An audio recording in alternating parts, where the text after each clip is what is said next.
السلام علیکم dear readers and listeners, کیا حال چال ہے؟ امید ہے خیر و عافیت سے ہوں گے اور اللہ تعالیٰ کی رحمتوں کے سائے میں ہوں گے۔ جی تو آج میں لائی ہوں ہمارے سلسلہ وار ناول عجیب داستان ہے یہ کہ 31 سے لے کر 35 تک کی ایک ساتھ، جنہیں ہما قریشی نے تحریر کیا ہے۔ امید ہے آپ ہمارے اس ناول کو پسند کر رہے ہوں گے۔ تو چلیے ناول سٹارٹ کرتے ہیں۔ اس وقت رات کا 1 بج رہا تھا۔ آریہ نے اپنے گھر میں قدم رکھا۔ ہر طرف خاموشی کا راج تھا۔ گھر کے سناٹے سے معلوم پڑتا تھا کہ وہاں اس وقت کوئی بھی شخص موجود نہیں تھا۔ اسلام آباد کا موسم خاصا خراب تھا۔ ابھی گھر سے کچھ دوری پر ہی تھا کہ موسم نے رخ بدلی۔ تیز ہواؤں کے ساتھ طوفانی بارش زور و شور سے برسنا شروع ہو چکی تھی۔ یوسف اور ارمان کافی دیر تک اس کا انتظار کرنے کے بعد گھر واپس لوٹ چکے تھے۔ اب صبح ہی اس بارے میں کوئی تفصیلی بات ہو سکتی تھی۔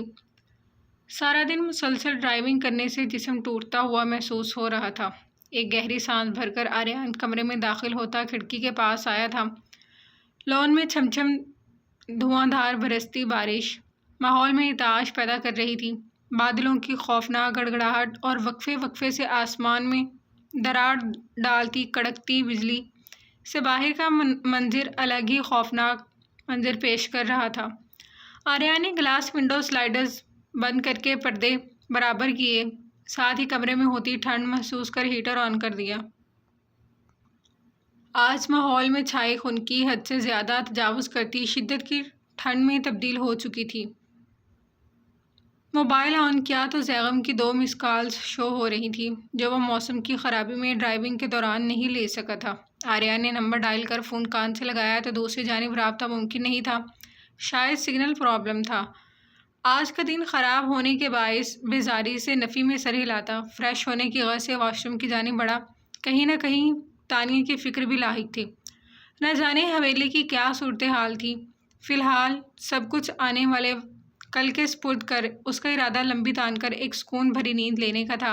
گزرے 15 دن میں دماغی اور اعصابی تھکن اس قدر بڑھ گئی تھی کہ دماغ بھر نہ اٹھا تھا۔ ساری سوچوں کو ایک طرف کر کے گیزر آن کیا۔ گرم پانی کے شاور کے نیچے کھڑے ہوتے ہی تھکن کا احساس زائل ہوتا محسوس ہوا تھا۔ ارمان آریان کا انتظار کر رات دیر گھر سے لوٹا تھا۔ گھر میں چاروں طرف خاموشی کا راج تھا۔ بس وقفے وقفے سے تیز ہواؤں کے باعث کھڑکیوں کے بند ہونے کے باوجود ہوا کے دباؤ سے ہلنے کی آواز پیدا ہو رہی تھی۔ تیز ہوا سے پوری شدت سے ہلتے پیڑ پودے رات کی خاموشی میں خاصی بھیانک آواز پیدا کر رہے تھے۔ ارمان کے اپنے کمرے کی جانب بڑھتے قدم ایک دم کچن کی جانب بڑھے تھے۔ وجہ وہاں سے زور زور سے کھڑکی کا پٹ ہلنے کی آواز آ رہی تھی۔ شاید فاریہ بیگم کھڑکی بند کرنا بھول گئی تھی۔ کچن کی کھڑکی بند کر کے جیسے ہی وہ پلٹا تو پیچھے کسی وجود کا گمان سا گزرا۔ ارمان کچن کی لائٹس بند کرتا تیزی سے باہر آیا۔ اندھیرے میں جلتی چھوٹی چھوٹی ٹیوب لائٹس کی ہلکی سی روشنی میں اوپر جاتی سیڑھیوں کے دوسری طرف کوئی اوٹ میں کھڑا سایہ وہاں سے گزر کر آگے کو بڑھا تھا، اور بس 1 منٹ لگا تھا ارمان کو ساری صورتحال سمجھ آنے میں۔ ارمان بنا چاپ پیدا کیے قدم اٹھاتا دوسری جانب سے گھوم کر عین نورالعین کے پیچھے جا کر کھڑا ہو گیا تھا۔ گیسٹ روم نیچے کے حصے میں ہی بنے ہوئے تھے، جبکہ کمروں کے عین سامنے راہداری تھی۔ آج کل نور کا قیام وہیں تھا۔ نور جو ارمان کو گھر میں داخل ہوتا دیکھ چکی تھی، آج فاریہ بیگم اس کے کمرے میں پانی کا جگ رکھوانا شاید بھول چکی تھی۔ نور کو اس اندھیرے سے اور ان بھیانک آوازوں سے خوف تو بہت آ رہا تھا، پر پیاس کی شدت محسوس کر آہستہ سے باہر آ گئی تھی۔ جبھی اس کی نظر گھر میں داخل ہوتے ارمان پر پڑی تھی، جو اوپر کی جانب جا رہا تھا۔ کچن کی کھڑکی زور زور سے بج رہی تھی، جبکہ وہ خوف سے بنا لائٹ جلائے جلدی سے پانی پی کر فارغ ہوتی اپنے کمرے میں جانا چاہ رہی تھی۔ جبھی قدموں کی چاپ کچن کی جانب بڑھتی محسوس کر فوراً باہر نکل گئی تھی۔ اب ارمان کو گمراہ کر مزہ آ رہا تھا، اسی لیے مزے سے چھپ کر کھڑی ہو گئی تھی، جبکہ وہ بھول رہی تھی گھر میں رہنے والوں مکینوں سے انہی کے گھر میں چھپن چھپائی کھیلنا بیوقوفی کے سوا کچھ بھی نہیں تھی۔ انہیں گھر کے ہر حصے کا علم ہوتا ہے۔ کچھ پل ارمان خاموشی سے اس کے پیچھے کھڑا اس کی بیوقوفی پر اس کی پشت کو گھورتا رہا، جس کو ڈرامہ کرنے کے لیے رات کا یہی پہر ملا تھا۔ منع کیا تھا نا گھر میں ادھر ادھر گھومنے سے۔ اپنے پیچھے سے ابھرتی ارمان کی سرد آواز پر چونک کر پلٹی۔ نیم اندھیرے میں اچانک سے اپنے سامنے کھڑے ارمان کو دیکھ منہ سے چیخ نکلتے نکلتے رہ گئی تھی۔ اسے سخت نظروں سے خود کو گھورتا دیکھ نور کی زبان تالو سے چپک گئی تھی۔ دل میں جی بھر کر اس وقت کو کوسا جب وہ پانی پینے کی غرض سے باہر آ گئی تھی۔ گونگی ہو گئی ہو کیا پوچھ رہا ہوں میں؟ ارمان نے سختی سے اس کے خاموش رہنے پر چوٹ کی۔ وہ پانی پینے آئی تھی۔ ارمان کے کل والے غصے کا اثر اب تک قائم تھا، جبھی ہکلا کر بہت ہلکے سے منمنائی تھی۔ پی لیا پانی؟ غصے سے گھورتی نظروں پر نور نے جلدی سے اس بات میں سر ہلایا۔ تو پھر جاؤ، پورے گھر میں مٹر گشت کیوں کر رہی ہو؟ ارمان کے سرد لہجے میں جھڑکنے پر نور نے تھوک نکلا۔ پتہ نہیں یہ شروع سے ہی ڈراکولا تھا یا صرف اس کے سامنے بنا ہوا تھا۔ جا ہی رہی تھی۔ نور نے ہلکی سی آواز میں ہمت جما کر بولا۔ ارمان بغور اس کے چہرے پر ڈر کے تاثرات ملاحظہ کر رہا تھا۔ تم جا رہی تھی تو یہ چھپ کر کیوں کھڑی ہوئی تھی؟ تم نے کیا سمجھا یوں رات کے اس پہر پچھل پیری بن کر کھڑی ہو جاؤ گی تو میں ڈر کر کمرے میں بھاگ جاؤں گا؟ ارمان کو بے ساختہ منال پر جنگلی بلی بنی نور یاد آئی تھی، جو آخری سفر تک اپنے ہر عمل سے باتوں سے اسے یہ جتا رہی تھی کہ وہ اپنا بدلہ ضرور لے گی، اور اب اس کے ڈرے سہمے تاثرات اسے مزہ دے رہے تھے۔ نہیں، میں تو بس جا ہی رہی تھی۔ اس سے پہلے کہ وہ دوبارہ جلالی بابا بن جاتا، نور جلدی سے بولتی سر پر دوڑتی جا کر کمرے میں بند ہو گئی۔ ارمان اس کو یوں جلدی میں دوڑ کر جاتا دیکھ ایک دم چونکا، جو اس سے ڈر کر کمرے میں جاتے ہی دروازہ لاک کر گئی تھی، کہیں وہ دوبارہ ہی نہ آ جائے۔ ارمان اس کو خود سے اس قدر ڈرتا دیکھ حواس باختہ اس کے تاثرات سوچ نفی میں سر ہلاتا، مسکرا کر اپنے بالوں میں ہاتھ پھیرتا اپنے کمرے کی اور بڑھ گیا۔ چھوٹا منہ بڑی بات سرکار، پر ساری زندگی میں نے آپ کا نمک کھایا ہے، آپ سے غداری نہیں کر سکتی زمانی۔ زمانی پلنگ پر بیٹھی بڑی سرکار کے پیر دباتی بڑا ناپ تول کر بولی۔ بول، کیا کہنا چاہتی ہے؟ بڑی سرکار اس کے اندازے سے ہی سمجھ گئی تھی کوئی تو بات ہے جو اب اس کے پیٹ میں نہیں رک رہی تھی۔ ویسے تو چھوٹے صاحب نے مجھے منع کیا تھا، لیکن لہجے میں آریان کا ڈر واضح تھا۔ کیا خبر ہے، جلدی بول، اس کی تمہید پر جھڑکا۔ وہ بڑی سرکار بڑی بی بی تانیہ بی بی کے کمرے میں گئی تھی، انہیں کمرے سے باہر نکلتے مارا بھی تھا، اور کہہ رہی تھی میں تجھے جان سے مار دوں گی۔ زمانی جلدی رٹو طوطے کی طرح شروع ہو چکی تھی۔ بہت مشکل سے 2 دن سے یہ بات وہ اپنے اندر رکھ کر بیٹھی تھی۔ کیا یہ کب ہوا؟ بڑی سرکار کو جھٹکا ہی لگا تھا۔ ان کی ناک کے نیچے حویلی میں اتنا کچھ ہو رہا تھا جس کی انہیں خبر ہی نہیں تھی۔ 2 دن پہلے بڑی سرکار، زمانی نے فوراً آگاہ کیا۔ کم بخت ماری تو مجھے اب بتا رہی ہے؟ بڑی سرکار نے غصے میں اسے دھکا دیا۔ بیچاری زمانی پٹ سے زمین بوس ہوئی تھی۔ معافی بڑی سرکار، وہ چھوٹے صاحب کا حکم ہے کہ میں گھر کے معاملوں سے دور رہوں۔ زمانی نے کلائی پر ٹوٹ کر لگتی چوڑیوں کو الگ کر آہستہ سی آواز میں کہا۔ بدبخت، میرا کھاتی ہے اور مجھ سے غداری؟ دفع ہو جا یہاں سے۔ بڑی سرکار کا جلالی روپ ایک بار پھر اود آیا تھا۔ معافی بڑی سرکار۔ زمانی ہاتھ جوڑتی بغیر کمر دیے کمرے سے باہر نکلنے لگی تھی۔ عائشہ کو میرے کمرے میں بھیج جلدی۔ بڑی سرکار کی سخت آواز کانوں میں پڑی تھی۔ حکم بڑی سرکار۔ زمانی حواس باختہ جلدی سے باہر کو بھاگی تھی۔ بڑی سرکار غصے میں عائشہ بیگم کی حرکت پر پیچھے تاب کھاتی رہ گئی تھی۔ وہ اب تک اس لڑکے یعنی ارمان کے تیور نہیں بھول پائی تھی، جو رات کے اندھیرے میں دھڑلے سے ان کے گھر میں گھس آیا تھا، اور اب تو ان کی کمزوری بھی اس کے ہاتھ تھی۔ ایسے میں اگر اس لڑکے کو علم ہو جاتا تو وہ نہ جانے نور کے ساتھ کیا کرتا۔ اسی لیے انہوں نے آریان کی ضد پر تانیہ کو ماں کے کمرے میں رہنے کی اجازت بھی دے دی تھی۔ آپ کے لگی ہے تو جناب یہ چوٹ، آپ کے ہوا تو جناب وہ درد۔ تانیہ والے واقعے کو 2 دن گزر چکے تھے۔ حویلی میں پہلے بھی کسی کو کسی سے کوئی سروکار نہیں تھا، لیکن آج کل حویلی کے حالات الگ ہی طرح کا شکار تھے۔ نور کی اچانک شادی ٹوٹ جانے کے باعث سبھی خاموش اپنی اپنی زندگی میں مگن تھے۔ تانیہ کا وجود اس گھر میں نہ ہونے کے برابر تھا۔ زیغم کے سمجھانے کے بعد وہ فی الحال دوبارہ تانیہ کے کمرے میں نہیں گئی تھیں۔ وجہ زیغم نے عائشہ بیگم کی کارروائی کا ذکر شمشیر ملک سے کر دیا تھا، جس پر وہ اچھا خاصا بھرم ہوئے تھے، اور ساتھ آریان کو بھی اس بارے میں کچھ بھی بتانے سے منع کر دیا تھا۔ آریان اس وقت جتنا حویلی سے دور رہتا اتنا ہی اچھا تھا۔ نور کی شادی جن حالات میں اور جس گھر میں ہو گئی تھی، حالات کا تقاضا تھا کہ فی الحال خاموشی اختیار کر لی جاتی۔ آج صبح ہی مرد بالآخر اپنے کاموں کی غرض سے حویلی سے نکل چکے تھے۔ معمولات زندگی اپنی ڈگر پر یوں ہی رواں دواں ہوا تھا۔ ایک وقار ہی تھے جو اپنی طبیعت کے وقت ناسازی کے باعث حویلی پر ہی موجود تھے۔ وہ بھی فی الحال گاؤں میں کچھ ہوا خوری کی خاطر گاؤں کے دورے پر تھے۔ طبیعت کیسی ہے تمہاری شاکرہ؟ عائشہ بیگم شاکرہ کے کمرے میں داخل ہوتی قریب صوفے پر بیٹھتی اس کی طبیعت کے بابت استفسار کرنے لگی۔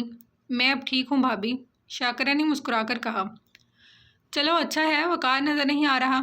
عائشہ بیگم نے ایک گہری سانس بھر کر وقار کی غیر موجودگی محسوس کر استفسار کیا۔ جی وہ ذرا ہوا خوری کے لیے گاؤں کے دورے پر گئے ہیں، طبیعت پر اچھا اثر پڑے گا۔ شاکرہ نے کرب سے ایک گہری سانس بھری۔ چند دنوں میں ہی وقار ملک کی بگڑتی حالت دیکھ کر رہ گئیں۔ ہر وقت بس نور کی پریشانی ہی کھائے جا رہی تھی۔ عائشہ بیگم نے محض سر ہلانے پر اتفاق کیا۔ پتہ نہیں میری نور کیسی ہوگی، فاریہ کا اس کے ساتھ کیا سلوک ہوگا، پتہ نہیں اس نے کچھ کھایا بھی ہوگا کہ نہیں۔ تانیہ کے ساتھ کیے گئے جانوروں سے بدتر سلوک یاد کر شاکرہ کی آنکھیں اپنی بیٹی کی فکر میں بھیگ گئیں۔ اللہ نے چاہا تو ٹھیک ہی ہوگی، اور وہ کچھ کیوں کرے گی ہماری بچی کے ساتھ؟ ہم نے کون سا اس کی بنی میں آئی بیٹی کے ساتھ ظلم کے پہاڑ توڑ دیے؟ عائشہ بیگم نفرت آمیز لہجے میں غصے سے بولی۔ بھابھی صحیح مانا کہ میں نے یا آپ نے کبھی اس لڑکی پر کوئی ظلم نہیں کیا، پر کبھی ہمدردی تو بھی نہیں کی نا۔ ہم نے کبھی کھانے تک کو نہیں پوچھا، نوکروں سے بدتر سلوک کیا۔ شاکرہ نے اپنی نم آنکھیں دوپٹے سے پونچھ کر دکھ سے اپنی زیادتیاں یاد کیں۔ انہیں عائشہ کی حرکت کا کوئی علم نہیں تھا۔ ہاں تو کوئی مہارانی نہیں ہے وہ کہیں کی، جو ہم اس سے کھانے پانی پوچھتے رہیں۔ تم بھول رہی ہو شاکرہ، میرے اذلان کے خون کے بدلے وہ لڑکی یہاں موجود ہے۔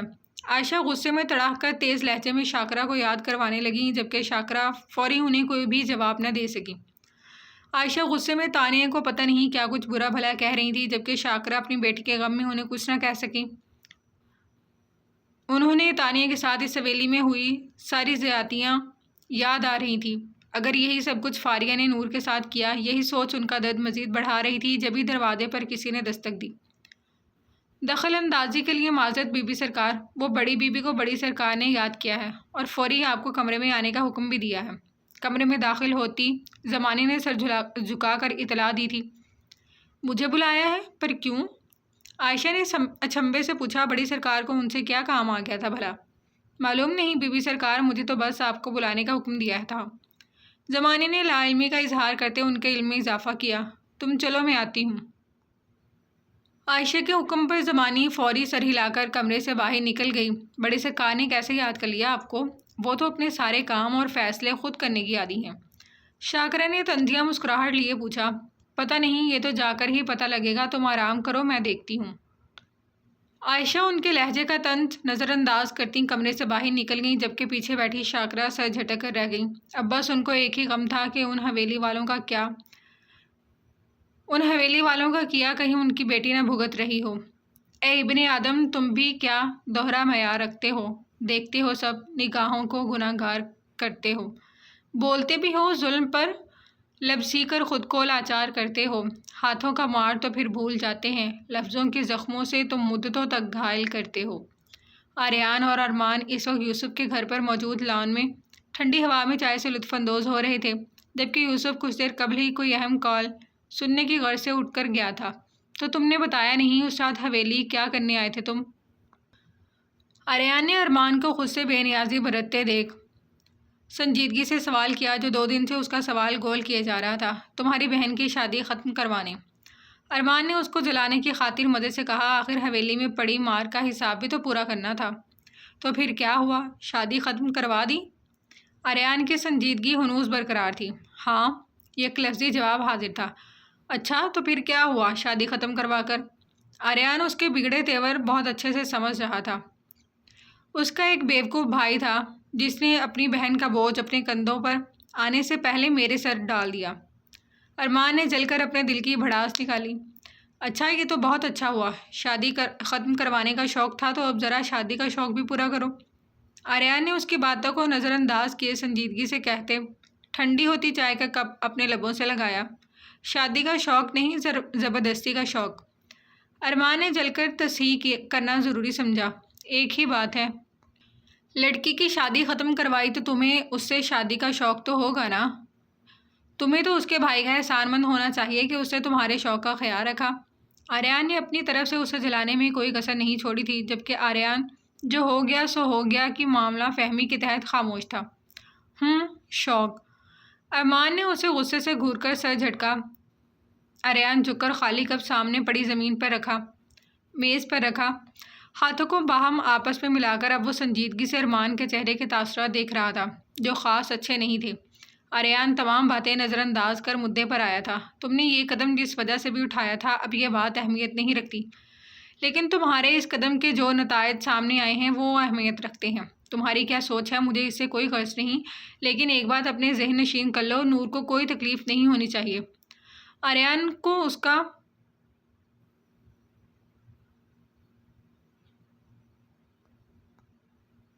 ایسا انداز ایک آنکھ نہیں بھایا تھا، جبھی تنبیہ کرنا ضروری سمجھی، اس میں نور کا تو کوئی قصور نہیں تھا۔ مسٹر آریان، آپ بھی ایک بات کان کھول کر سن لیں، میری بہن کے ساتھ اس گھر میں کوئی زیادتی نہیں ہونی چاہیے، ورنہ اس بار بھی میں کوئی لحاظ نہیں کروں گا۔ ارمان چڑھ کر غصے سے پھنکارا تھا، جو اپنی بہن کے لیے پریشان ہوا جا رہا تھا۔ ارمان چاہ کر بھی اسے یہ بتا نہیں پایا تھا کہ ایک تو تانیہ کی سالگرہ قریب تھی، دوسرا پتہ نہیں کیوں اسے آریان پر یقین نہیں تھا، اور بس اسی سوچ کے تحت وہ انتہائی قدم اٹھانے پر مجبور ہو گیا تھا۔ کیا باتیں ہو رہی ہیں بھائی؟ ابھی آریان کوئی جواب دیتا کہ قریب آتے یوسف کی آواز سن وہ خاموشی سے لب بھینچ گیا۔ کچھ خاص نہیں، تم بتاؤ اس بندے کا کوئی سراغ ملا؟ آریان نے اپنے تاثرات بحال کرتے علی کے دوست کے بابت پوچھا۔ کل جو خبر آریان کو یوسف کے ذریعے ملی تھی وہ کسی جھٹکے سے کم نہیں تھی۔ معاملہ حل ہو چکا تھا، اب بس انتظار تھا تو علی کا ان کے شکنجے میں آنے کا، جو چھپا بیٹھا تھا، لیکن وہ آخر کب تک چھپ سکتا تھا؟ کسی نہ کسی دن تو اس نے اپنے بل سے باہر آنا ہی تھا۔ وہ وقت اب دور نہیں تھا جب سارے مخالفین کو صحیح سبق سکھانا تھا۔ نہیں یار، لیکن تم فکر نہیں کرو، ہم جلد علی کے تھرو باقی سب تک بھی پہنچ جائیں گے۔ دشمن کی ایک غلطی سے یہ سراغ ہاتھ لگ گیا، اب بس مجھے انتظار ہے تو دشمن کا منظر عام پر آ کر مقابلہ کرنے کا۔ یوسف نے تصور میں سب مجرموں کو سلاخوں کے پیچھے دیکھتے اپنے ارادوں سے آگاہ کیا۔ اذلان کی موت حادثاتی موت ہرگز نہیں تھی، یہ سب ایک پلاننگ کے تحت ہوا تھا۔ علی تو بس اس ساری کہانی کا ایک موہرا تھا، اب بس انتظار تھا تو ان لوگوں کا جن کے ساتھ علی ملا ہوا تھا۔ بڑی سرکار، میں نے سنا ہے آپ نے مجھے یاد کیا تھا؟ عائشہ بیگم نے کمرے میں داخل ہوتے دریافت کیا۔ جی بالکل صحیح سنا ہے تم نے بہو، ہم نے ہی یاد کیا ہے آپ کو، تشریف لائیے۔ بڑی سرکار تنزیہ بولتی اپنی مسہری پر پیر لٹکا کر بیٹھتی، سخت تاثرات سے انہیں گھور رہی تھی۔ جی بولیں۔ عائشہ کو بڑی سرکار کے تیور کچھ اچھے نہیں معلوم دے رہے تھے۔ کس کی اجازت سے ہاتھ اٹھایا ہے تم نے اس لڑکی پر؟ بڑی سرکار نے بنا کوئی لگی لپٹی رکھے غصے میں تڑاک کر سرد آواز میں سوال کیا۔ کس لڑکی کی بات کر رہی ہیں آپ؟ عائشہ نے ان کے لہجے کی ناگواری نظر انداز کر لا علمی کا اظہار کیا۔ اسی لڑکی کی جس کو تم کمرے سے دھکے دینے کے ساتھ ساتھ جان سے مارنے کی دھمکی دے رہی تھی۔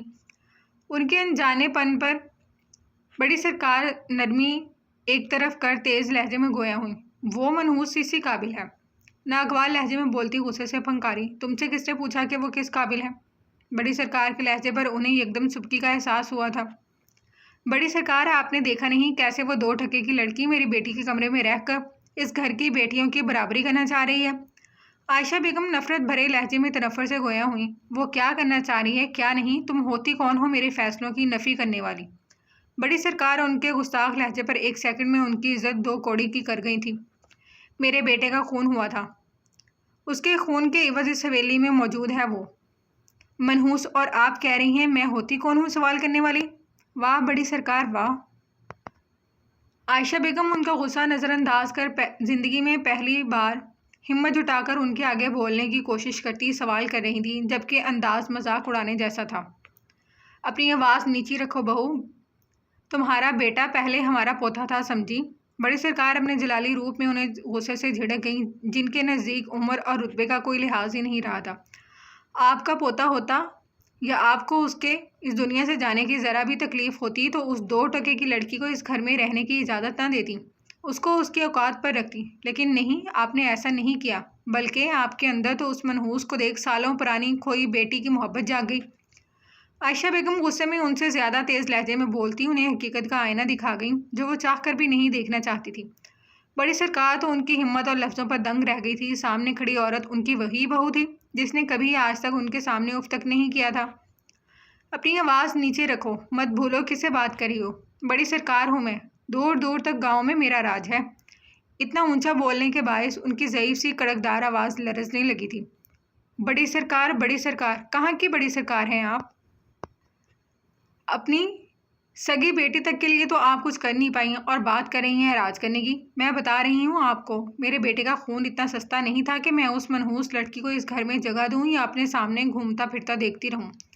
عائشہ شمشیر ملک کی ساری تنبیہ بھول مزید غصہ کرتی آج سارے ڈر بالائے طاق کیے تنفر اور نفرت سے دل کی بھڑاس نکال رہی تھی، جبکہ گل کا حوالہ دینے پر ان کا سالوں پرانا غم عود آیا تھا، جس کی شدت محسوس کر تکلیف سے لرز کر رہ گئی۔ اپنا خود کا بھیانک چہرہ آئینے میں دیکھنا اتنا بھی آسان نہیں تھا۔ یہ بھی سچ تھا کہ وہ تو گل والے واقعے کے بعد سے صرف نام کی بڑی سرکار رہ گئی تھی۔ اس گاؤں کے فیصلے تو بڑی حویلی والوں کے پاس محفوظ تھے۔ خاموش ہو جاؤ ورنہ تمہاری زبان کھینچ لوں گی حلق سے۔ بڑی سرکار کو آج شدت سے اپنی ڈھلتی عمر اور وقت گزرنے کا احساس ہوا تھا۔ وہ چاہ کر کچھ نہیں کر پا رہی تھی، ورنہ دل تو چاہ رہا تھا اپنی بہو کا منہ لال کر کے رکھ دیتی۔ گل کی ایک غلطی کے باعث ان کے ہاتھ سے اس گدی کے سارے اختیارات چھین لیے گئے تھے۔ میں تو خاموش ہی ہوں، اول روز سے خاموش ہوں، لیکن اب بس، میں اس لڑکی کو ایک منٹ بھی اپنے سامنے برداشت نہیں کر سکتی۔ عائشہ بیگم کو اس وقت کچھ سمجھ نہیں آ رہا تھا، بس ایک بیٹے کا غم تھا جو انہیں بڑی سرکار کے سامنے ڈٹ کر کھڑا ہونے پر مجبور کر گیا تھا۔ اب وہ بڑی سرکار کے آگے گھٹنے ٹیک کر اپنا دوسرا بیٹا نہیں گنوا سکتی تھی۔ زمانی، زمانی، شور کی آوازیں کمرے سے باہر تک جا رہی تھی۔ زمانی جو وہیں کان لگا کر کھڑی تھی فوری کمرے میں داخل ہوئی۔ جی بڑی سرکار۔ ان کا غصہ سے ہامتا وجود ایک زمانی معاملہ کی گھمپیٹتا دیکھ آہستہ سی آواز میں بولی، لے جا اسے یہاں سے میری نظروں سے دور، شمشیر کو بلاوا بھیجو، حکم دو کہ میں نے بلایا ہے ابھی۔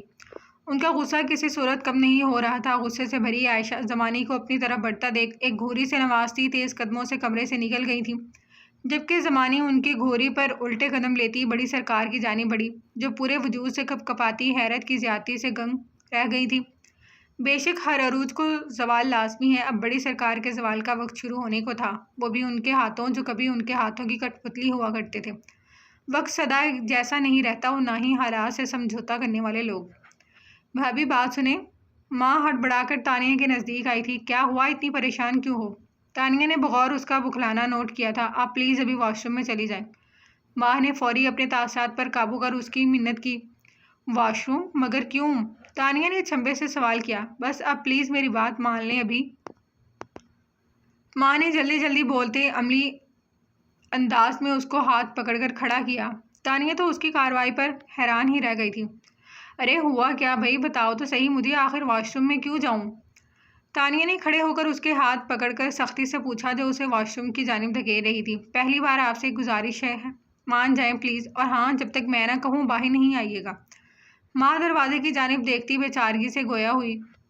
تانیہ نے چند لمحے اس کے چہرے کو دیکھا، پھر کچھ سوچ کر واش روم میں چلی گئی، جبکہ نور جلدی سے کمرے سے باہر آ گئی تھی۔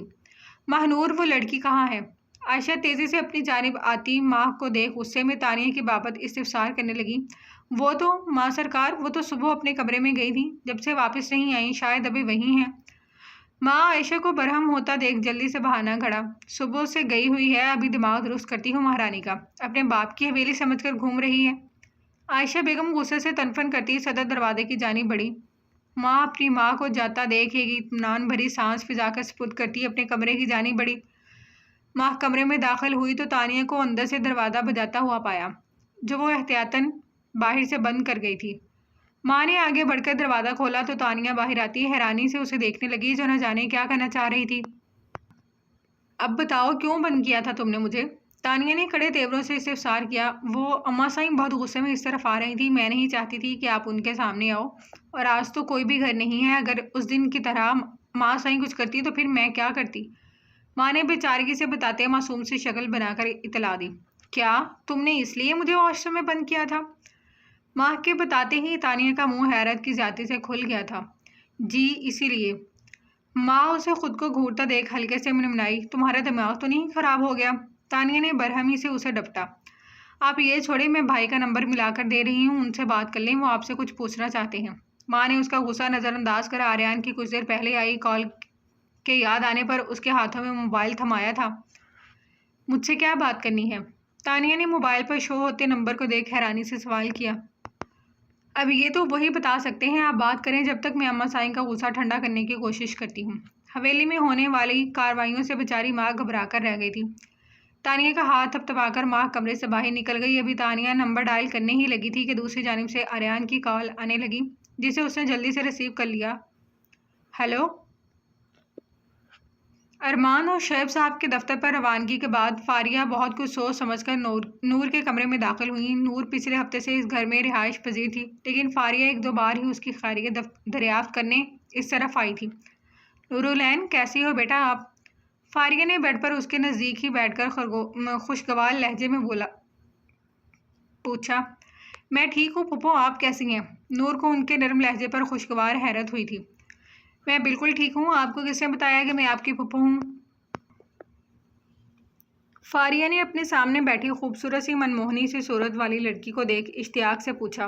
گھر میں تو کسی نے نہیں، پر آریان بھائی اکثر اکیلے میں آپ کا ذکر کرتے تھے۔ نور نے مسکرا کر ان کے علم میں اضافہ کیا۔ اچھا، آریان کو میں یاد تھی؟ فاریہ کو یہ جان کر خوشی ہوئی تھی۔ اور کبھی کسی نے میرا ذکر نہیں کیا؟ فاریہ نے کسی امید کے تحت پوچھا۔ ان کے لہجے میں اکاس تھے۔ نہیں، پتہ نہیں کیوں آپ کے ذکر پر تائی اور اماں سائیں غصہ کرتی تھی۔ اپنے گھر والوں کو یاد کر اس کا لہجہ افسردہ ہو گیا۔ فاریہ کو لگا تھا گزرے وقت میں کچھ تو تبدیلی آئی ہوگی، اتنے سالوں میں کوئی تو نرم گوشہ ضرور پیدا ہوا ہوگا، کبھی تو ان کی یاد آئی ہوگی، پر نور کی صاف گوئی نے جیسے ان کی آخری امید بھی توڑ دی تھی۔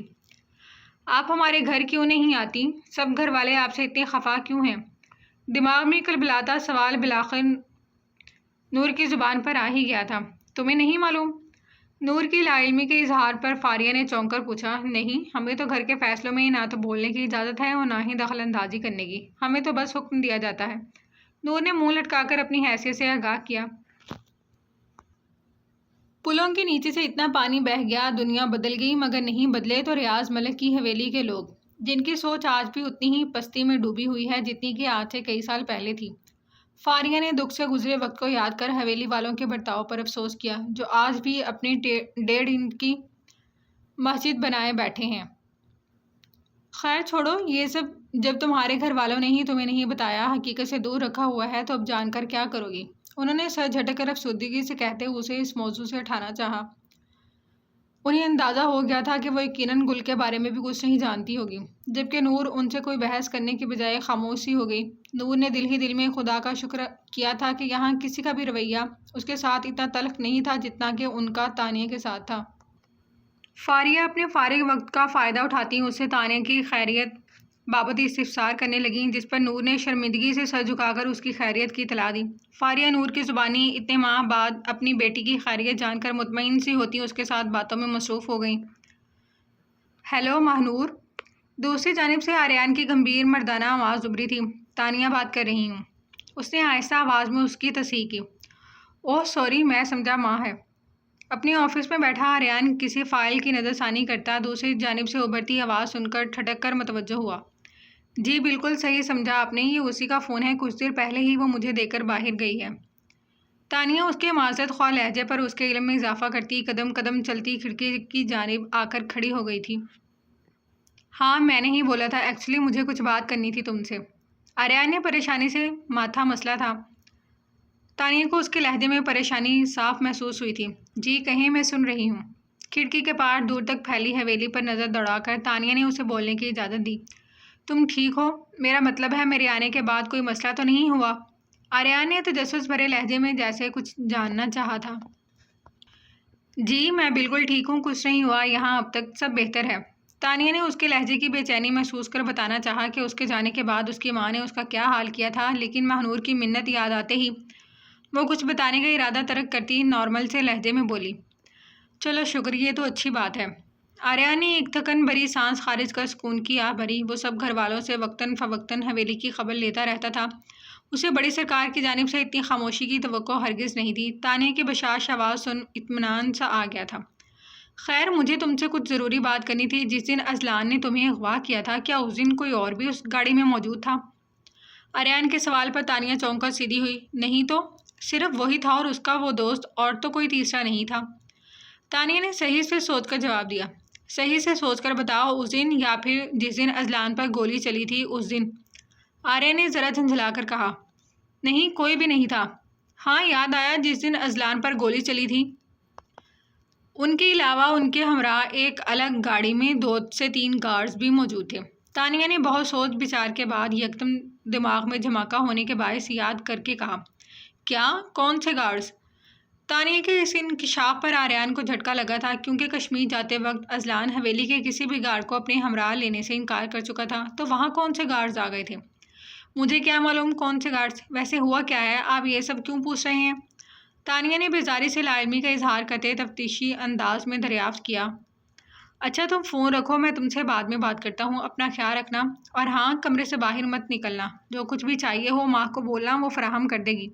اپنی دکھتی کن پٹیوں کو ہاتھ سے مسلتے عزلت بھرے انداز میں ہدایت کرتا بغیر تانیہ کی کچھ بھی سنے کال کٹ کر گیا۔ تانیہ نے ذرا حیرانی سے موبائل کان سے ہٹا کر دیکھا تھا، جو بس اپنی بول کر فون رکھ چکا تھا۔ تانیہ بھی لاپرواہی سے کندھے اچکاتی کھڑکی کے پردے برابر کرتی بیڈ پر پیر پسا کر بیٹھ گئی، جبکہ دوسری جانب آریان اپنا سر پکڑ کر بیٹھ گیا تھا۔ اسے جب یہ لگتا تھا کہ معاملہ سلجھنے والا ہے، جب بھی کوئی ایسا ثبوت ہاتھ لگ جاتا کہ معاملہ سلجھنے کے بجائے مزید الجھ کر رہ جاتا تھا۔ شمشیر ملک عائشہ بیگم کے ہمراہ اس وقت بڑی سرکار کے سامنے موجود تھے۔ بڑی سرکار اپنے وہی کروفر سے جھولے پر براجمان ناپسندیدہ نظروں سے عائشہ بیگم کو گھور رہی تھی، جبکہ وقار اور شاکرہ خاموش اس کارروائی کا حصہ تھے۔ پوچھو اپنی بیوی سے کل کیا سوچ کر اس نے مجھ سے اتنی بدتمیزی کرنے کی جرت کی تھی؟ حویلی کے دوسرے حصے میں بڑے سے ہال میں موت کا سا سناٹا تھا، جب بھی بڑی سرکار کے پاٹدار ہال کمرے میں آواز گونجی تھی، اماں سرکار، میں پہلے ہی پوچھ چکا ہوں، بس کل بیٹے کے غم میں پاگل ہو کر وہ یہ سب بول گئی۔ شمشیر نے بیزاری سے اس صورتحال سے عاجز آ کر معاملہ رفع دفع کرنا چاہا۔ بیٹے کے غم میں تمہاری بیوی میری عزت مرتبے کا سب کچھ بھول گئی تھی؟ شمشیر کے ٹھنڈے تاثرات انہیں ایک آنکھ نہیں بھائے تھے۔ معاف کر دیں اماں سرکار، غلطی ہو گئی اس ناعقل سے۔ شمشیر نے سامنے چہرے پر ناگواری سجائے بیٹھی عائشہ کو ایک غصے بھری نگاہ سے نواز سے کہا، معاف کر دو، اس نے اس گاؤں کی بڑی سرکار سے بدتمیزی کرنے کی غلطی کی ہے، اس کی معافی نہیں سزا ہوتی ہے۔ بڑی سرکار نے عائشہ کو غصے سے گھور کر جلالی انداز میں کہا، کیوں بات کو بڑھا رہی ہیں اماں سرکار؟ گھر کی بات گھر میں رہے تو بہتر ہے۔ پاگل ہو گئی تھی کل بیٹے کی محبت میں، اس لیے اتنا کچھ بول گئی۔ شمشیر ملک نے لہجے کی بیزاری چھپاتے ناگواری سے کہا، بات میں بڑھا رہی ہوں؟ اپنی بیوی سے کہو یا تو مجھ سے پیروں میں بیٹھ کر معافی مانگے، یا پھر میری شان میں گستاخی کرنے کی سزا بھگتنے کے لیے تیار ہو جائے۔ بڑی سرکار کے تنفر سے بولنے پر شاکرہ اور وقار نے ایک دوسرے کو دیکھ خاموشی میں ہی عافیت جانی۔ یہاں ہمدردی کرنے سے یہ سزا ان کے حصے میں بھی آ سکتی تھی۔ کیا ہو گیا ہے اماں سرکار آپ کو؟ اس لڑکی کی وجہ سے آپ یہ سلوک کریں گی اس کے ساتھ؟ شمشیر غصے میں ہتھے سے اکڑ گئے تھے۔ یہ کسی لڑکی کی وجہ سے نہیں، یہ مجھ سے زبان درازی کرنے کی سزا ہے۔ بڑی سرکار ان سے زیادہ تیز آواز میں دھاڑی تھی، تو کہہ تو رہا ہوں اماں سرکار، غلطی ہو گئی اسے، اور رہی بات معافی کی تو یہ ابھی آپ سے اپنے کیے کی معافی مانگے گی، لیکن پیروں میں بیٹھ کر نہیں۔ مت بھولیں اس حویلی کی بڑی بہو ہے یہ۔ شمشیر ملک سخت لہجے میں بولتے اس حویلی میں عائشہ کا عہدہ بھی باور کروا گئے تھے۔ تم اٹھو، فوراً معافی مانگو اماں سرکار سے، اور خبردار جو تم نے آئندہ ماں سے بدتمیزی کرنے کی جرت بھی کی تو زبان حلق سے کھینچ لوں گا۔ شمشیر بڑی سرکار کے بعد اکڑ کر بیٹھی عائشہ کو بھی اچھی خاصی جھاڑ پھیلا گئے تھے، جبکہ عائشہ ایک لمحے کو سہم کر یوں ہی ڈٹ کر بیٹھی رہی تھی۔ اٹھو جلدی، سمجھ نہیں آ رہی میری بات؟ عائشہ کے ڈھیٹ پن پر وہ غصے سے دھاڑے تو وہ فوراً اچھل کر کھڑی ہوئی تھی، جبکہ بڑی سرکار شمشیر کو عائشہ پر برہم ہوتا دیکھ مطمئن سی ہوتی خاموش ہو گئی تھی۔ عائشہ نہ چاہتے ہوئے بھی آہستہ سے قدم اٹھاتی احتراماً بڑی سرکار کے گھٹنوں پر ہاتھ رکھ کر جھولے کے پاس نزدیک ہی بیٹھ گئی۔ بڑی سرکار، معاف کر دیں مجھے، آپ میری ماں کی جگہ ہیں، مجھ سے غلطی ہو گئی، آئندہ ایسا کبھی نہیں ہوگا۔ عائشہ کے معذرت خواہ لہجے میں ناگواری واضح تھی، جو بڑی سرکار کو بہت بری طرح سے چبھی تھی۔ بڑی سرکار نے بنا کچھ کہے اپنے گھٹنوں پر دھرے ہاتھ ناگواری سے پرے کیے، جس کا مطلب صاف تھا، سزا نہیں دی مگر اتنی آسانی سے معافی بھی نہیں ملے گی۔ اٹھو اور کمرے میں جاؤ فوراً، دماغ خراب کر کے رکھ دیا ہے۔ باہر کے مسئلے مسائل دیکھو، یہاں آؤ تو گھر کے جھمیلے ہی ختم نہیں ہو رہے۔ آئندہ اتنی عجلت میں بلانے کی ضرورت نہیں ہے اماں سرکار، گھر کے مسائل آپ خود گھر کی چار دیواری میں ہی حل کریں۔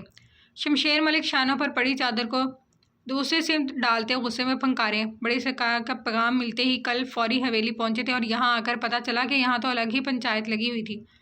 تمہاری بیوی ہی اوقات سے باہر ہو رہی تھی، اس کو تمہاری لگام میں ڈالنا ضروری تھا۔ فکر نہیں کرو، جلد سب ٹھیک ہو جائے گا۔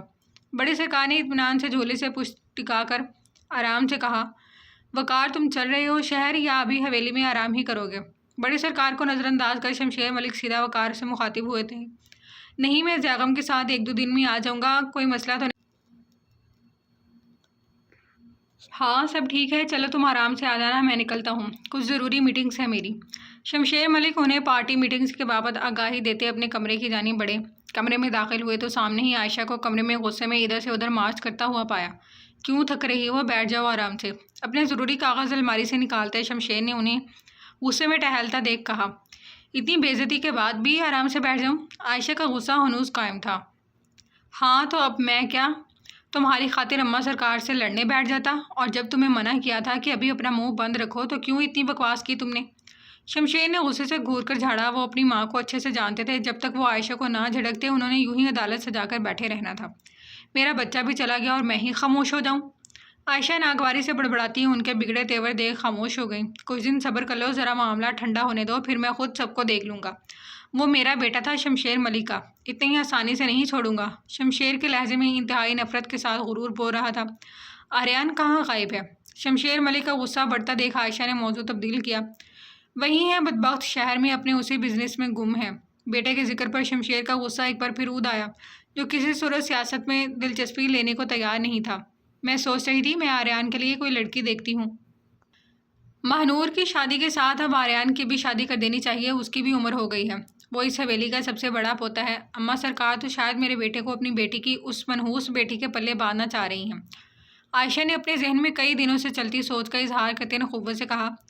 ہاں صحیح کہہ رہی ہو، بس جلد از جلد ڈھونڈو پھر کوئی پڑھی لکھی لڑکی۔ شمشیر کو ان کا فیصلہ پسند آیا تھا۔ بس ٹھیک ہے، میں آج ہی باجی سے شمائلہ کے لیے بات کرتی ہوں۔ آریان کے لیے اس منحوس سے کئی گنا زیادہ اچھی اپنی بھانجی لے کر آؤں گی، تاکہ آریان کے سر سے اس کی ہمدردی کا بھوت بھی اتر جائے۔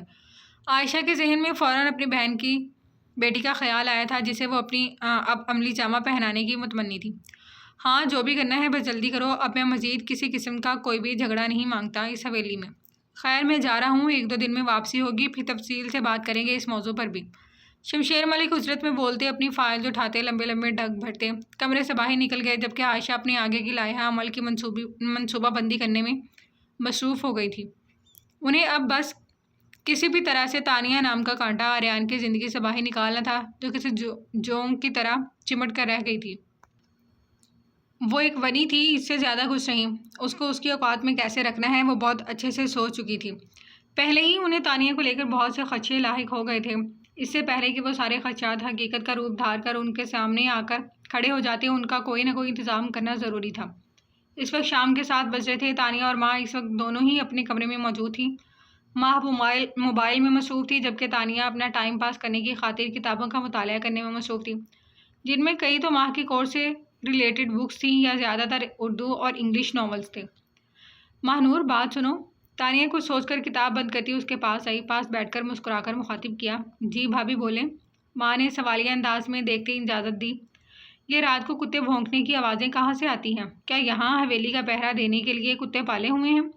تانیہ نے بہت چلاکی سے سوال کیا تھا۔ کتوں کے بھونکنے کی؟ نہیں، آپ کو کوئی غلط فہمی ہوئی ہے۔ حویلی میں تو چوکیداری کے لیے بھی کتے رکھنے کی اجازت نہیں ہے۔ بڑی سرکار کہتی ہیں جس گھر میں یہ نجس جانور ہوتا ہے اس گھر سے فرشتے 40 قدم دور ہو جاتے ہیں۔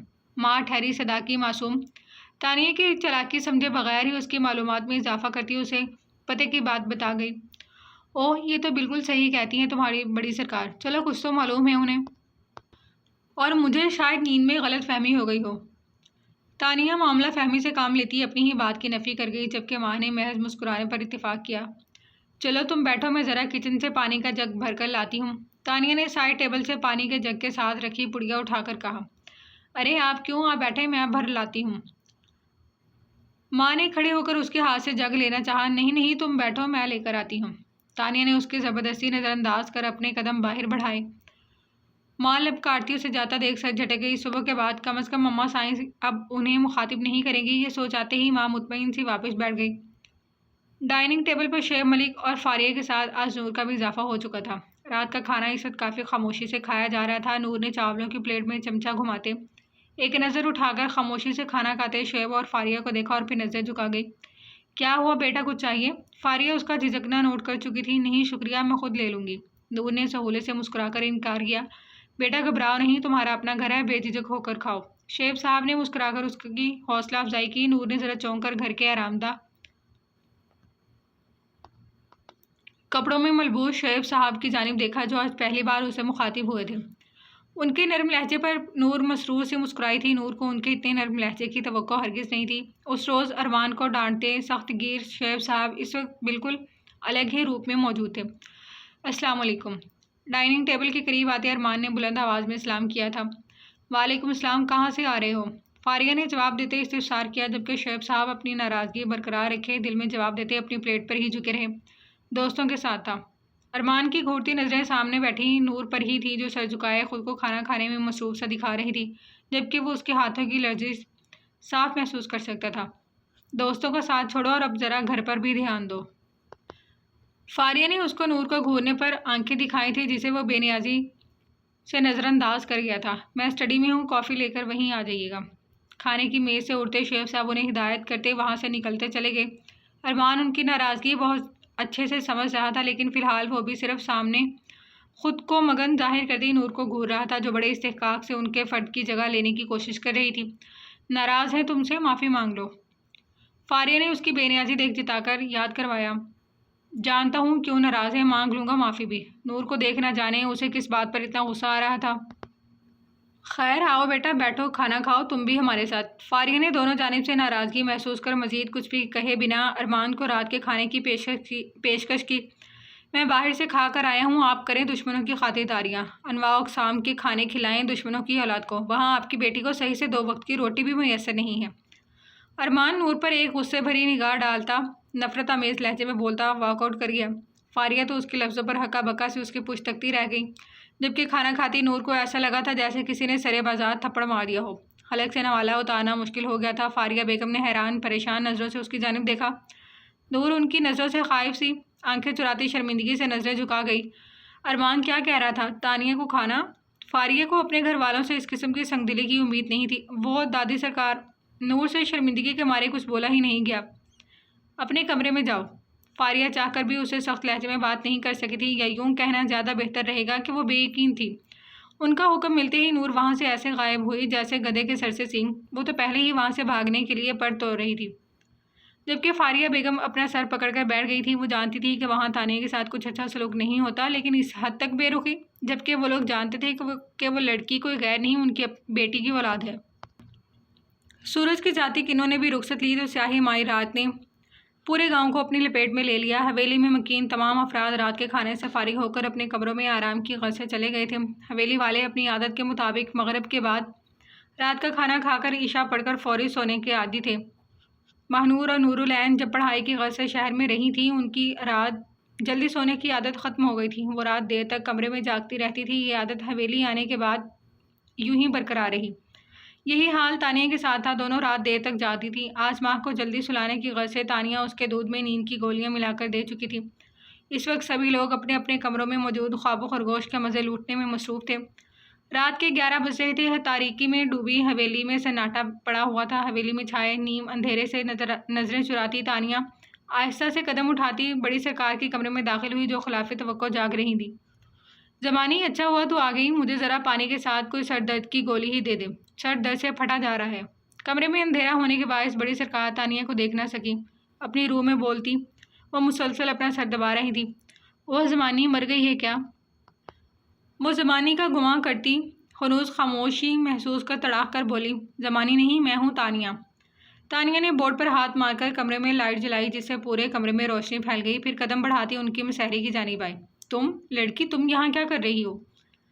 کیسے آئی یہاں پہ؟ بڑی سرکار حیرانی سے بولتی اٹھنے کی کوشش کرنے لگیں، لیکن بڑھتی عمر نے انہیں اس چیز کی ہرگز اجازت نہ دی۔ میں خود بنفس نفیس آئی ہوں آج آپ سے ملاقات کرنے۔ تانیہ ان کے سر پر کھڑی تنزیہ بولی، تمہاری جرأت کیسے ہوئی میرے بغیر اجازت میرے کمرے میں داخل ہونے کی؟ بڑی سرکار دکھتے سر کو دباتی اپنا اشتعال دبا کر اس کا گستاخ آمیز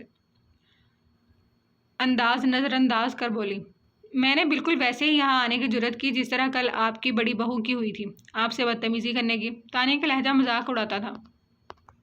لڑکی؟ بڑی سرکار نے غصے میں اٹھنے کی کوشش کی۔ ارے ارے لیٹی رہیں بڑی سرکار، آپ کی بوڑھی ہڈیوں میں اب اتنا دم خم نہیں ہے کہ یوں غصہ کریں۔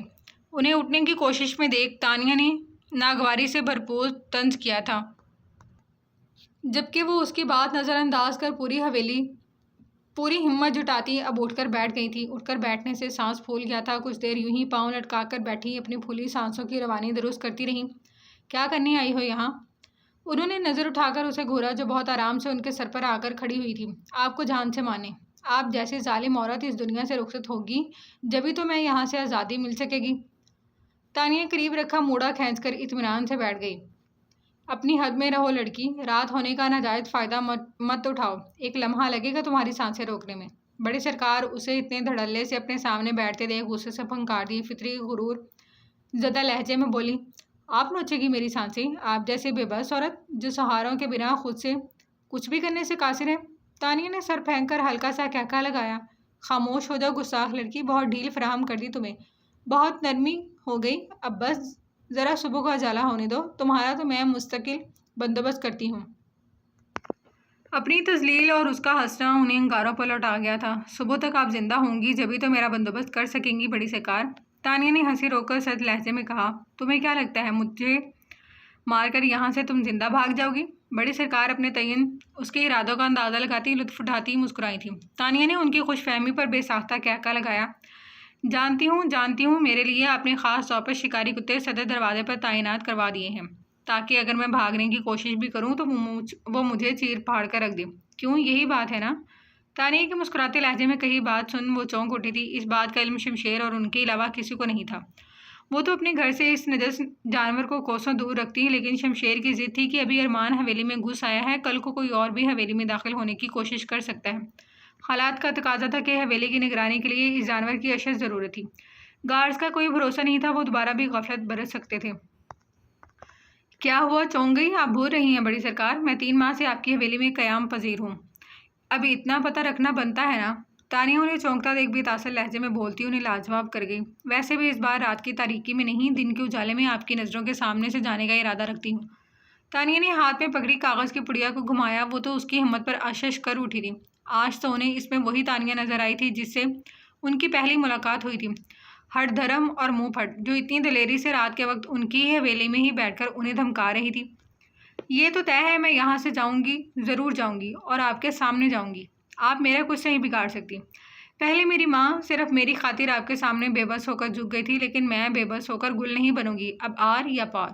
تانیہ ان کے ہاتھ سے اسٹک دور کرتی اٹل لہجے میں بولی، جو شاید ان کا خود پر وار کرنے کا ارادہ بھام گئی تھی، یہ تمہاری خام خیالی ہے لڑکی کہ تم یہاں زندہ سلامت اس حویلی سے قدم نکال سکو گی، تم یہاں سے صرف ایک ہی صورت جا سکتی ہو، وہ بھی صرف مر کر، مردہ۔ تانیہ کو لفظوں پر وہی تلملا کر بولتی اس کو اس حویلی کے اصول باور کروانا ہرگز نہیں بھولی تھی۔ میں جاؤں گی، آپ کے سامنے جاؤں گی، وہ بھی زندہ، سنا آپ نے؟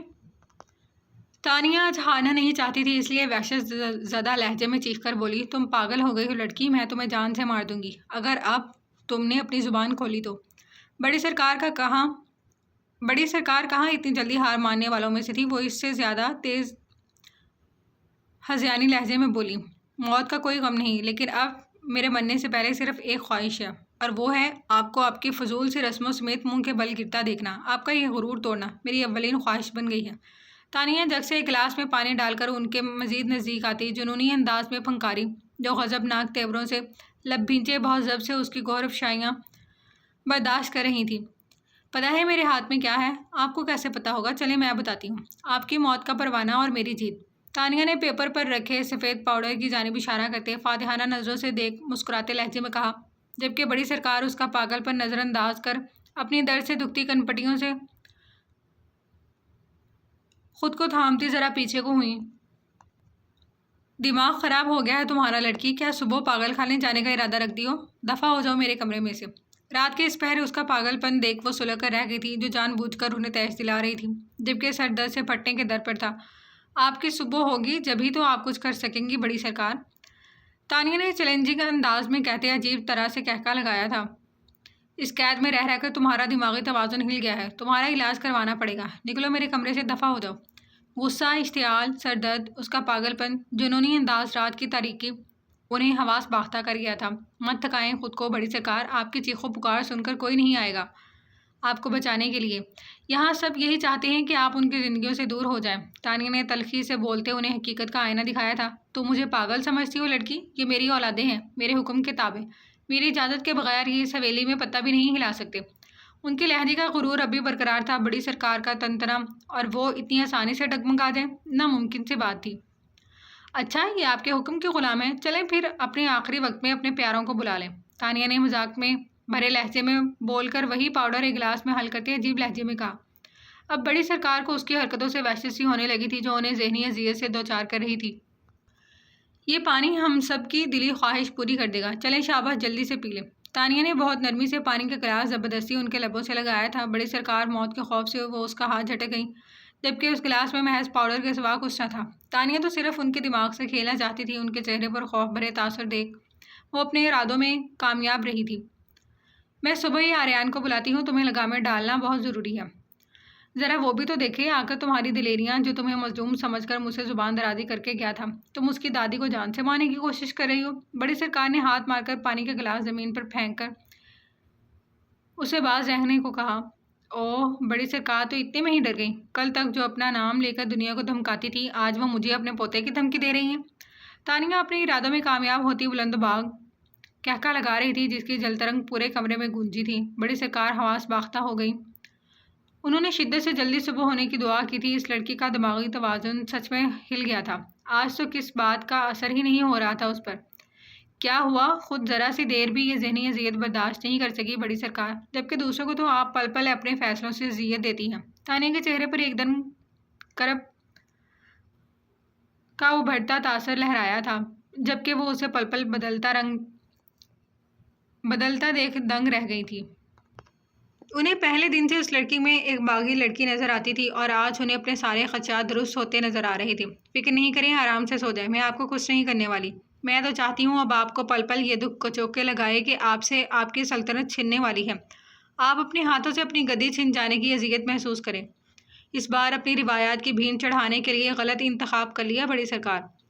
تانیہ کے لہجے میں جیت کی چمک تھی اور انہیں اس میں سراسر اپنی ہار نظر آ رہی تھی۔ تانیہ ان پر ایک نفرت بھری نظر ڈال کر کمرے سے باہر نکل گئی تھی۔ آج بڑی سرکار کو شدت سے احساس ہوا تھا کہ اب ان کی زندگی سہاروں کی بنا کتنی ادھوری تھی۔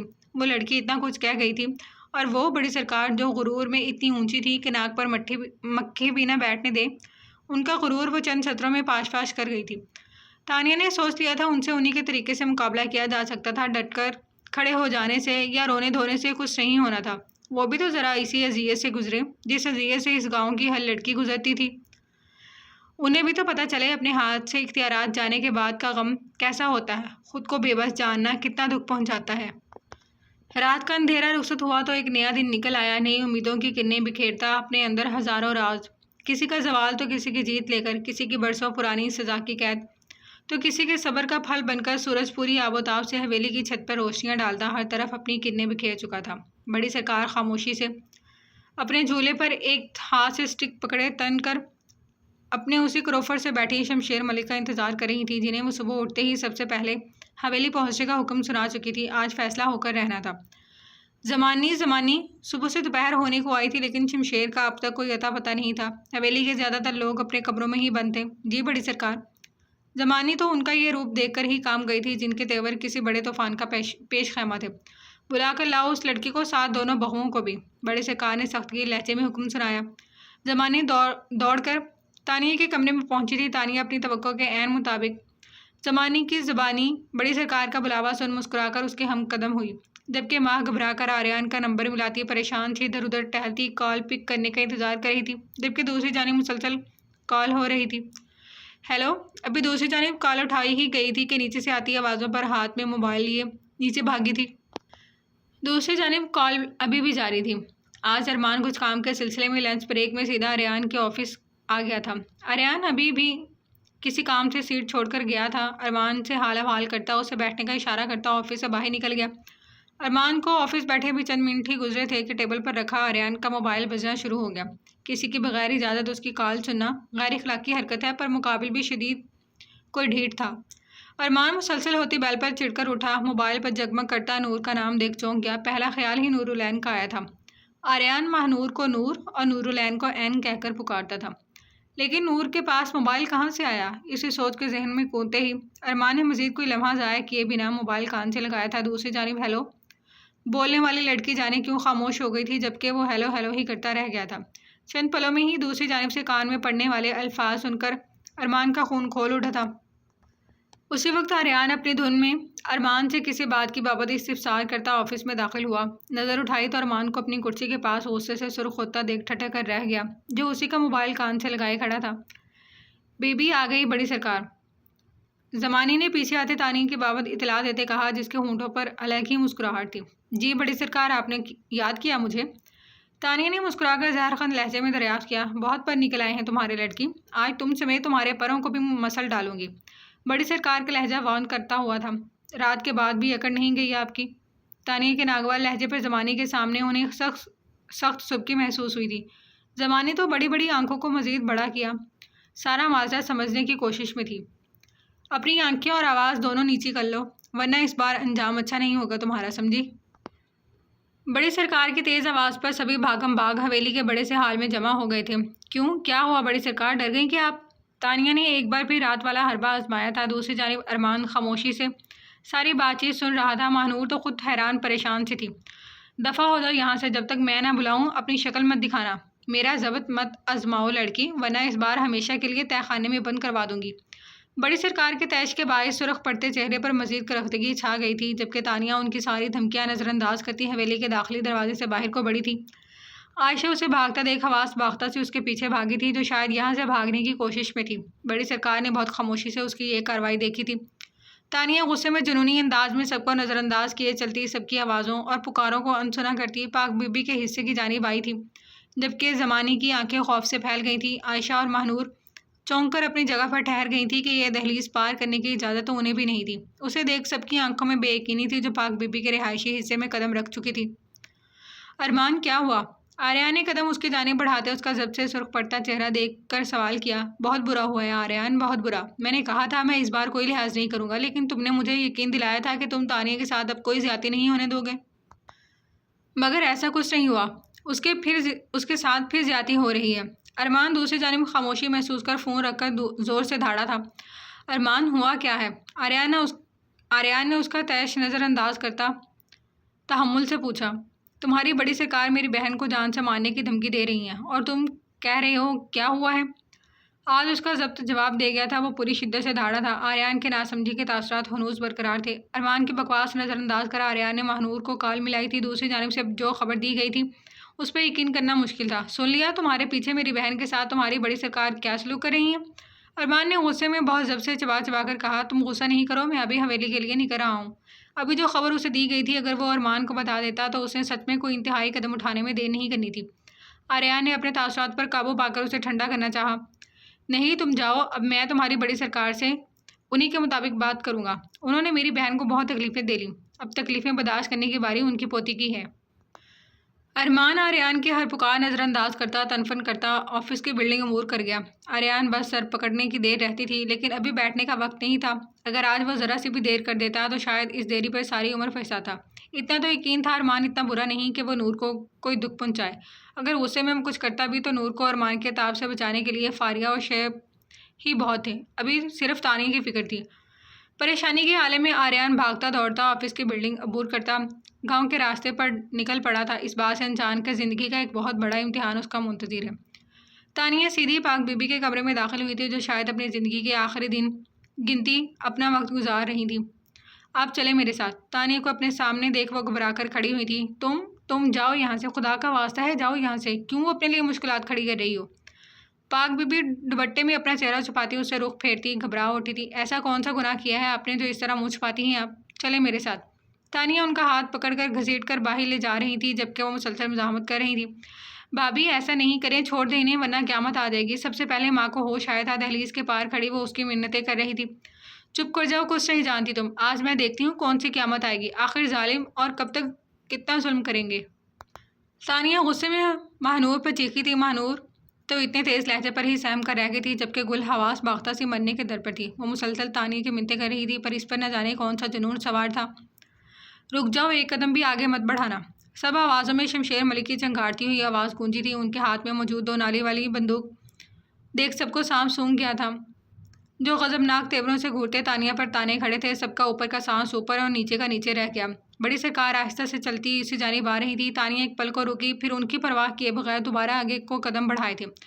رک جاؤ لڑکی! ان کی دھاڑ کے ساتھ ہی ساتھ گولی چلنے کی آواز آئی تھی۔ تانیہ کے ساتھ ساتھ تمام خواتین کی بے ساختہ چیخیں نکلی تھیں۔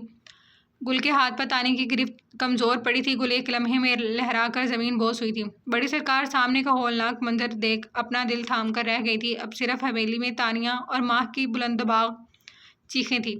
ارمان غصے میں بھپرے شیر کی طرح گھر میں داخل ہوا تھا۔ اس وقت گھر پر صرف فاریہ اور نورالعین ہی موجود تھے۔ نور اپنے کمرے میں اور فاریہ ملازموں کے ساتھ کچن میں مصروف تھی۔ نورالعین! ارمان غصے میں حال میں کھڑا شدت سے دھاڑا تھا۔ نور! خالی گھر میں اس کی آواز، غصے سے بھری آواز گھر کے در و دیوار ہلا رہی تھی۔ اللہ خیر کرے ارمان، کیوں اتنا چلا رہے ہو؟ ارمان کی دھاڑ سن فاریہ بھکھلائی سی کچن سے باہر آئی تھی۔ نور کہاں ہے؟ ان کی بات نظر انداز کرتا وہ اپنے مطلب پر آیا تھا۔ کہاں ہے وہ؟ بلوائیں اسے، بہت ضبط سے کہا تھا۔ تم بیٹھو، میں بلاتی ہوں۔ فاریہ اسے بلانے کی غرض سے کمرے میں داخل ہوئی جو ڈر اور خوف سے ادھر ادھر مارچ کرتی پریشان سی تھی۔ نور باہر کیوں نہیں آ رہی تھی؟ کب سے ارمان بلا رہا ہے۔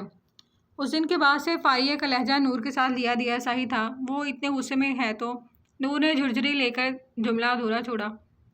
تو وہ تمہیں بلا رہا ہے، فوراً باہر آؤ۔ فاریہ سرد لہجے میں حکم دیتی کمرے سے باہر نکل گئی۔ پیچھے کھڑے نور خوف سے انگلیاں موڑتی، ہونٹ چباتی، چھوٹے چھوٹے قدم اٹھاتی کمرے سے باہر نکل گئی۔ نور باہر آئی تو ارمان کو وہیں غصے سے ٹہلتا پایا۔ ایک لمبی سانس کھینچ کر نظر نیچے کیے وہیں قریب آ کر کھڑی ہو گئی۔ دل تو چاہ رہا تھا ابھی وہاں سے بھاگ جائے، لیکن فاریہ کو وہیں کھڑا دیکھ کچھ ہمت ملی تھی۔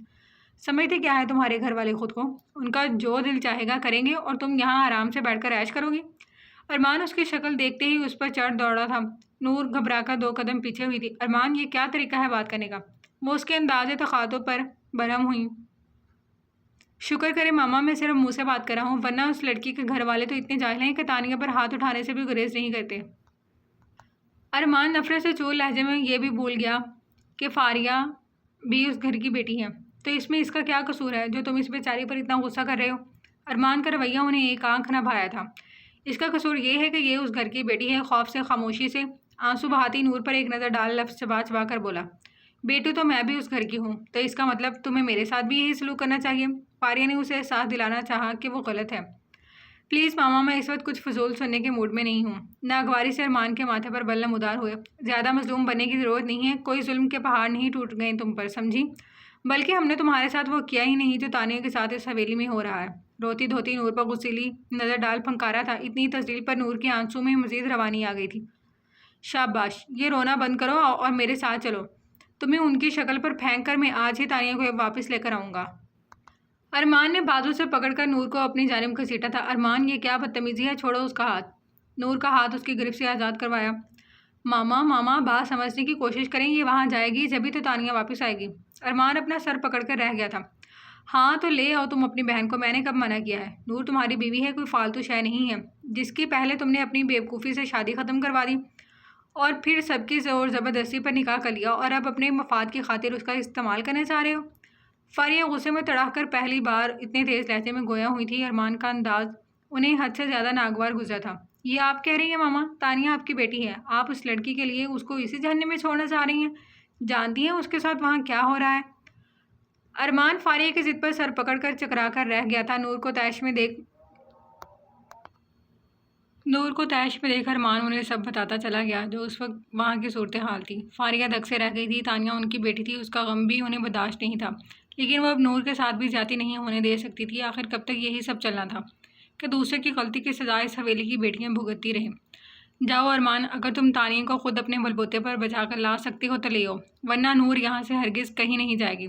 میں اسے قربانی کا بکرا بننے نہیں دوں گی، یہ اب یہیں رہے گی اس گھر میں ہمیشہ۔ فاریہ نے اٹل لہجے میں حکم صادر کیا تھا۔ آپ بات کو کیوں نہیں سمجھ رہی ماما؟ جب تک یہ میرے ساتھ نہیں جائے گی تانیہ کیسے واپس آئے گی؟ ارمان ان کے فیصلے پر دنگ رہ گیا تھا جو نور کو گلے سے لپٹائے کھڑی تھی، جس کا سسکیاں بھرتا وجود ہچکولے لے رہا تھا۔ کہہ دیا نا ارمان، نور نہیں جائے گی۔ اس کے ضد کے آگے وہ بھی ڈٹ گئی تھی۔ یہ میرے ساتھ جائے گی تاکہ ان جاہلوں کو بھی پتہ لگے تکلیف کیا ہوتی ہے۔ ارمان نے زندگی میں پہلی بار ان کا حکم نظر انداز کر نور کو کندھے سے پکڑ کر الگ کیا تھا۔ چلو تم۔ ارمان نے اس کا ہاتھ پکڑ کر اپنے ساتھ گھسیٹ کر قدم آگے بڑھائے۔ لے جاؤ اسے، بلکہ میں تو کہہ رہی ہوں تم بھی انہیں جاہلوں کی طرح اس پر ہاتھ اٹھاؤ، تشدد کرو، کھانا پینا بند کر دو، ملازماؤں کی طرح رکھو، اندھیرے کمرے میں بند کر دو، تم بھی وہی کرو جو انہوں نے تانیہ کے ساتھ کیا، سارے ظلم کرو، اسے بھی تکلیف ہوگی، جبھی تو وہ ہوگا اصل بدلہ پورا، کیونکہ بدلہ لینا تو ہم پر فرض ہے نا، اگر بدلہ نہیں لیں گے تو ہم خود کو طاقتور کیسے ظاہر کریں گے؟ فاریہ نے سخت لہجے میں برہمی سے تنزیہ سختی سے بولتے اسی کے الفاظ لوٹائے تھے۔ ارمان کے قدم جہاں تھے وہیں تھم گئے تھے، نور کا رونا بھی بند ہو چکا تھا۔ جاؤ نہ، رک کیوں گئے؟ ایک وہ ہے گل، ساری زندگی دوسروں کے فیصلے،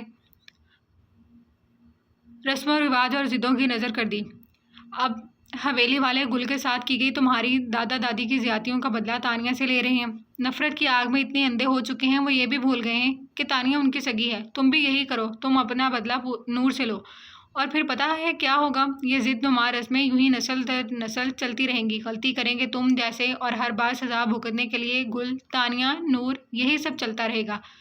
فاریہ کا سالوں سے غصہ ضبط کیا غصہ لاوا بن کر پڑا تھا۔ ارمان لاجواب ہو کر رہ گیا تھا، سارا غصہ جھاگ کی طرح بیٹھ گیا تھا۔ نور دم سادے انہیں سن رہی تھی۔ گل نام پر بے ساختہ چونکی تھی، یہ نام اس کے لیے بالکل نیا تھا۔ ماما! ارمان نے انہیں غصے سے ہانپتا دیکھ گھبرا کر ان کی جانب قدم بڑھائے۔ وہیں رک جاؤ، مت کہو مجھے ماما، وہی کرو جو تمہارا دل کرتا ہے۔ فاریہ نے ہاتھ کے اشارے سے دور رہنے کو کہا۔ تم یہ سب کرو اور اپنی بہن کو واپس لے آؤ، لیکن پھر یاد رکھنا تم میں اور بقول تمہارے ان گاؤں کے جاہلوں میں کوئی فرق نہیں رہے گا، ان میں اور تم جیسے ابروڈ ڈگری ہولڈر میں کوئی فرق نہیں۔ آگ لگا دینا اس ڈگری کو جو تمہارے خون میں بسی، اس روایات کو نہ بدل سکی، جو تمہیں نہ بدل سکی، جو تمہاری سوچ نہ بدل سکی۔ تم بھی وہی ہو، بڑی حویلی کے ظالم جابر لوگوں کی جیسی پس ذہنیت کے حامل ان کے پوتے۔ فاریہ بولنے پر آئی تو بولتی چلی گئی۔ سالوں پرانی بے بسی آج غصے کی صورت باہر نکلی تھی۔ یہ وہ لفظ تھے جو بارہا چاہنے کے باوجود وہ کبھی زبان پر لانے کی ہمت نہیں کر سکی تھی۔